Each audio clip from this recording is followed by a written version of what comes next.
Je m'appelle Kenji. Je viens du Japon. J'ai 20 ans et j'étudie à l'Université de Tokyo. Depuis que je suis petit, je rêve d'apprendre l'anglais. Je trouve cette langue très belle, même si elle est parfois difficile. Quand j'écoute des chansons en anglais, je ne comprends pas toujours les paroles, mais j'aime le rythme. Je regarde aussi des films américains avec des sous-titres en japonais. Je voudrais un jour comprendre ces films sans aide. Un jour, mon professeur nous parle d'un programme d'échange aux États-Unis. Les étudiants peuvent partir étudier à San Francisco pendant 3 mois. Quand j'entends cela, je suis très intéressé. Je rentre chez moi et j'en parle à mes parents. Ils sont un peu inquiets, mais ils me soutiennent. Mon père dit que c'est une belle opportunité pour moi. Ma mère me dit qu'elle va me manquer, mais qu'elle est fière de moi. Je commence à préparer mon dossier de candidature. Je remplis des formulaires, j'écris une lettre de motivation et je demande une lettre de recommandation.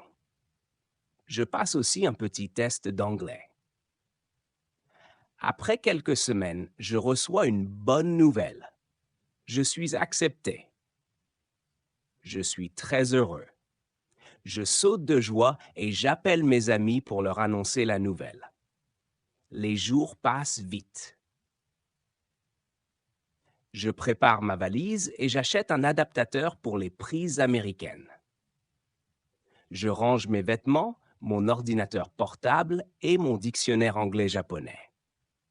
Je me sens à la fois excité et un peu nerveux. C'est la première fois que je quitte le Japon. À l'aéroport, mes parents m'accompagnent. Nous nous disons au revoir avec des larmes et des sourires. Puis je monte dans l'avion avec le cœur battant. Le vol dure environ 12 heures. Je regarde 2 films, je mange un repas chaud, puis j'essaie de dormir un peu. Quand je me réveille, l'avion commence à descendre. Je regarde par la fenêtre et je vois San Francisco pour la première fois.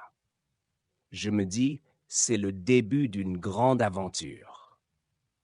Quand je sors de l'aéroport, un étudiant de l'université m'attend. Il s'appelle David et il est très sympathique.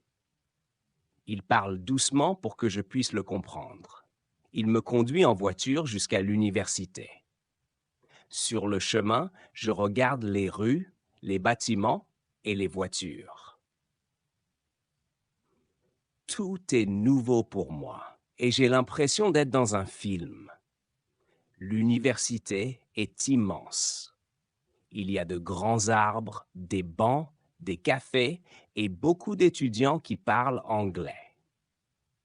David me montre ma chambre dans la résidence universitaire. Je partage la chambre avec un autre étudiant qui s'appelle Luca. Il vient d'Italie et lui aussi est ici pour apprendre l'anglais. Nous devenons vite amis car nous avons les mêmes difficultés avec la langue. Le lendemain matin, je commence les cours. Le professeur parle vite et je comprends seulement quelques mots. Je prends des notes, même si je ne suis pas sûr de tout comprendre.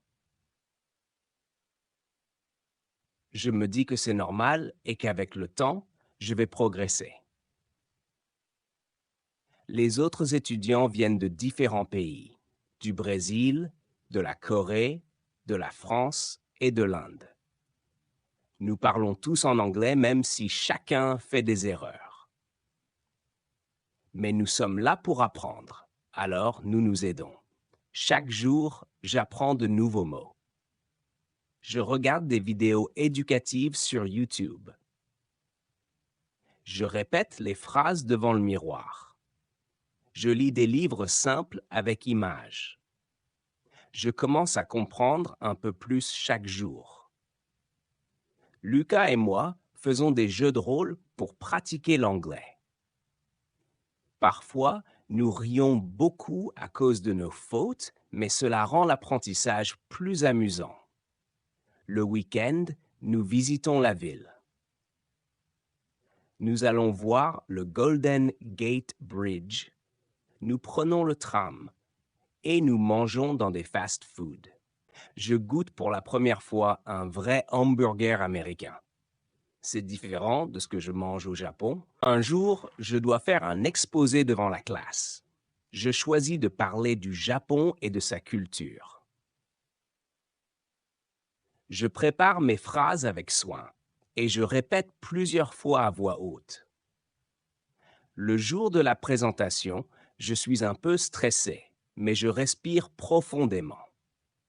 Quand je commence à parler, je vois que mes camarades m'écoutent avec attention. À la fin, ils applaudissent. Le professeur me dit que j'ai bien parlé. Je suis très fier de moi. Au bout de quelques semaines, je me sens plus à l'aise. Je commence à penser directement en anglais. Je n'ai plus besoin de traduire chaque mot dans ma tête. Je peux parler avec les vendeurs dans les magasins. Je peux commander mon repas dans un restaurant sans difficulté. C'est une grande victoire pour moi. David, mon ami américain, me dit que j'ai beaucoup progressé.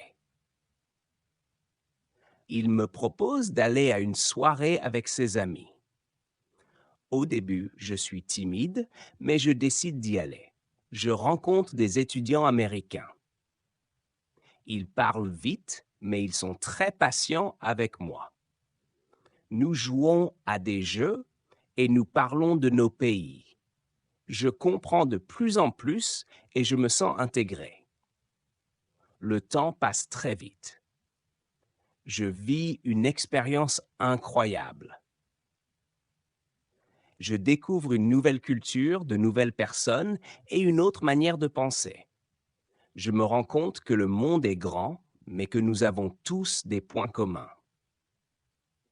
Apprendre une langue, c'est aussi découvrir les autres et se découvrir soi-même. Le dernier jour arrive. Je fais ma valise avec un peu de tristesse. Je dis au revoir à David, à Lucas et à tous les autres amis. Nous échangeons nos contacts pour rester en lien. Je monte dans l'avion pour rentrer au Japon, le cœur rempli de souvenirs. Dans l'avion, je pense à tout ce que j'ai appris. Je souris en repensant à mes débuts, quand je ne comprenais presque rien. Maintenant, je peux parler, écouter et même plaisanter en anglais. Je me dis que ce n'est que le début. Je vais continuer à apprendre. Un jour, peut-être je travaillerai dans une entreprise internationale. Peut-être je vivrai même à l'étranger. Quand j'arrive au Japon, ma famille m'attend à l'aéroport. Ma mère me serre fort dans ses bras. Mon frère me demande « Alors, tu parles anglais maintenant ?» Je ris et je lui réponds « Oui, et je vais t'apprendre aussi. » Depuis mon retour, je continue à étudier. Je regarde des films en version originale. Je lis des articles sur Internet. Je parle avec Lucas par vidéo. Je garde cette motivation en moi, car je sais que les rêves deviennent réalité si on fait des efforts chaque jour.